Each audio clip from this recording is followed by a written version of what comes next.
یہ آپ سب سے سوال ہے، یہ آپ سب سے سوال ہے، میں اپنے گریبان میں، آپ اپنے گریبانوں میں جھانکیے۔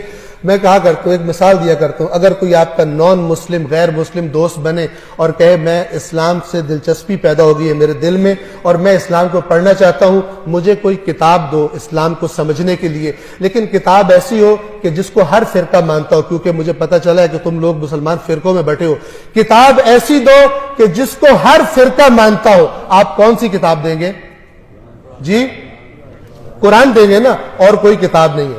اب توجہ سے سنیے، یہ دوسرا سوال، اگر وہ آپ سے پلٹ کر یہ سوال کرے کہ اسلام کو سمجھنے کے لیے جو کتاب تم نے مجھے دی ہے، تم نے بھی اسی کتاب کو پڑھ کر اسلام کو سمجھا ہے یا نہیں؟ آپ کیا جواب دیں گے؟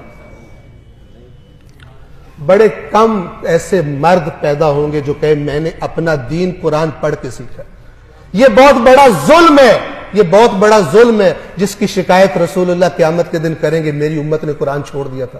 کسی کے پاس کوئی ایکسکیوز نہیں ہوگی، میں تو فلانا مولانا صاحب کی بات سنی تھی، میں نے فلانا، اللہ کہے گا میں ہر مولانا سے بڑا تھا، تم نے میری بات کیوں نہیں پڑھی، تم نے میری کتاب کیوں نہیں پڑھی؟ اگر گمراہ ہوئے ہو میری کتاب سے دور رہ کر، اس کے ذمہ دار تم خود ہو۔ یہ میرا رسول تمہاری یہی شکایت کر رہا ہے کہ میری قوم نے قرآن کو چھوڑ دیا تھا، میری قوم نے قرآن کو چھوڑ دیا تھا۔ اگر یہ قوم قرآن پڑھنا شروع نہیں کرتی تو پھر اس قسم کے مسخرے اور بندر آ کر اس ممبر پر ناچیں گے، جس طرح رسول اللہ نے بتایا تھا کہ میرے ممبر پر بندر چڑھیں گے، اور یہ پیسے لے لے کر گمراہی اور شرک اور کفر اور 2 نمبر جنت کے ٹکٹ بیچیں گے، اور لوگ سمجھیں گے ہم جو کرپشن بھی کرتے رہے، خدا کی نافرمانیاں بھی کرتے رہے، ہماری جنت پکی ہے۔ یہ وہی بات ہے جو یہودیوں کا عقیدہ تھا، قرآن نے بتایا ہوا۔